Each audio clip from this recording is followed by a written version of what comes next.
We have some breaking news coming out of the United Kingdom. Charlie D'Agata is joining us now to give us the details from London. A heartbreaking attack, Charlie, on a politician. What can you tell us? Well, Emery, the attack happened around midday. The politician, Sir David Amess, he was meeting with constituents when eyewitnesses say a man wielding a knife ran in and stabbed the MP multiple times. Now, emergency teams were quick to arrive, but sadly, paramedics were unable to save his life. Police say they arrested a 25-year-old man. They recovered a knife, and he's currently being held on suspicion of murder. They're not looking for anyone else in connection with the attack, and they don't believe there's an ongoing threat to the public. But the attack echoes previous attacks of British politicians. In 2010, a Labour MP was stabbed, and of course, there's a fatal shooting of Labour's Joe Cox in 2016, just ahead of the referendum on Brexit. And Charlie, how is Downing Street reacting? Well, right now, the flags are flying at half-mast, half-staff, and there hasn't been any response from Boris Johnson yet, but his fiancée tweeted that the news is absolutely devastating. She said he was hugely kind and good, an enormous animal lover, and a true gent.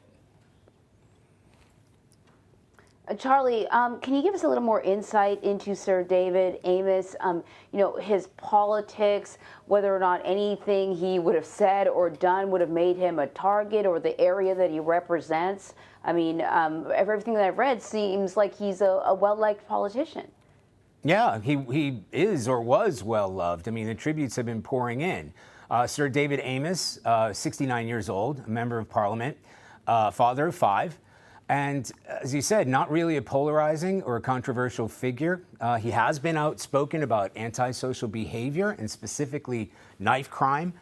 He's been a member of Parliament since 1983. And from the tributes that have been pouring in, he was popular. He was a beloved figure among other politicians. So not really somebody who would draw attention, or really is a standout politician in the UK in general.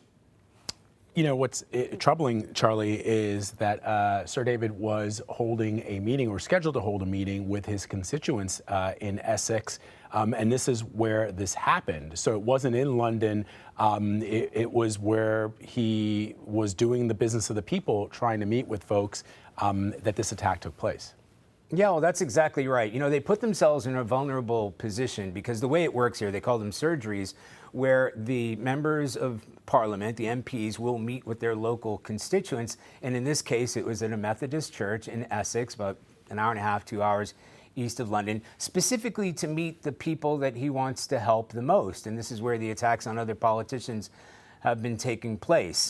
He tweeted, or at least his office tweeted maybe an hour before, that he would be meeting people at the church. I mean, he wants to reach out to his constituents and say that he's going to be there, but of course it puts politicians in general in a vulnerable position, as we've seen here. Now, the police haven't suggested there's any, or what motive was behind the attack, but all we know is from eyewitnesses, they rushed into this knife-wielding attacker rushed into the church just after midday while he was meeting with his constituents.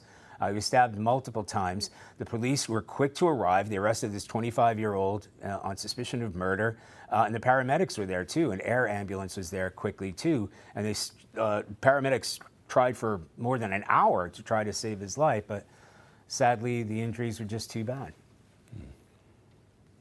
Yeah, I was thinking that, when as I was reading the details, the fact that paramedics were there so quickly, but they did not rush him out, they did not rush him to a hospital, would have been an indication of just how extensive the damage would have been, how vicious this attack would have been, that they were not able to stabilize him, to get him to a hospital.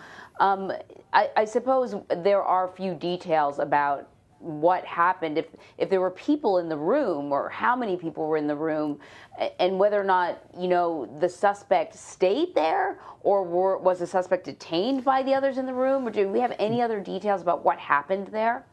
Police have been sharing some of the details, and largely this came down to some eyewitnesses who were there and then said, I mean, they alerted police right away when this attack happened. So there were eyewitnesses to the murder itself, which is why the police were able to get there so quickly and to scramble the air ambulance to get to the scene so quickly. I don't know if there have been further details that have been shared maybe in the last few moments, but as far as we know, as I said, they tried to save his life. As you said, never a good sign if that air ambulance is just hanging around for too long. He's 69 years old, you know, multiple stabbings. They would have struggled to do what they could to save his life. And as we understand from police, they worked for more than an hour to try to stabilize him, but they weren't able to do that. And you, Charlie and Anne-Marie, were just mentioning that it appeared that he was well liked by his colleagues. I mean, I'm just reading some tweets here. Tracy Crouch, who's a fellow conservative lawmaker, wrote, "I could write reams on how Sir David was one of the kindest, most compassionate, well-liked colleagues in Parliament, but I can't. I feel sick. I'm lost. Rest in peace. A little light went out in Parliament. We will miss you." Nadeem Zawawi, who's the Education Secretary, added, "Rest in peace, Sir David. You were a champion for animal welfare, the less fortunate, and the people of South End West. You will be missed by many." Those are some of the words that we're hearing from his fellow lawmakers, Charlie. Yeah, well, as I said, you know, you don't hang around and have a career in politics if you're not well liked or at least capable at the job that you're doing. And he's been doing this since 1983. And as you said, I mean, I've never known him to make a controversial statement or to be a polarizing figure. And the fact that you've got your fellow colleagues, you know, MPs, speaking in such in terms of endearment about him, you know, really speaks volumes. You've seen how British politics unfold in Parliament. You know, they're not backward in coming forward with their criticism. So when you see people pile in so quickly with these tributes, it just gives you an idea of what they thought of the man. All right, Charlie, you Daggett. mentioned that he Sorry, had actually spoken out about knife violence in particular. Has there been a spike in knife attacks? Was that an issue for the area that he represented? Well, Essex, yes. There is knife crime in Essex, and there's been gang attacks in London and Essex.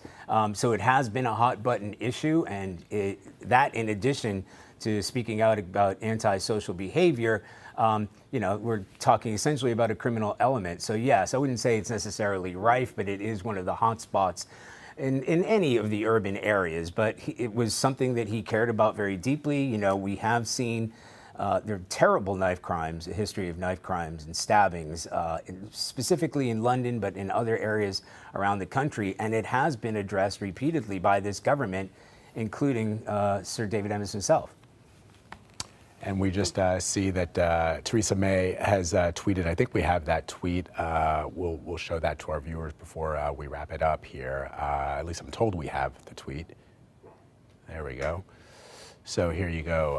Heartbreaking to hear of the death of Sir David Amess, a decent man and respected parliamentarian, killed in his own community while carrying out his public duties.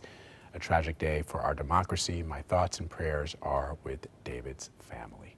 Charlie Daggett, thank you for racing to get on the air with this breaking news for us. I know it's getting late there in London, but we really appreciate the hustle. Thanks, guys.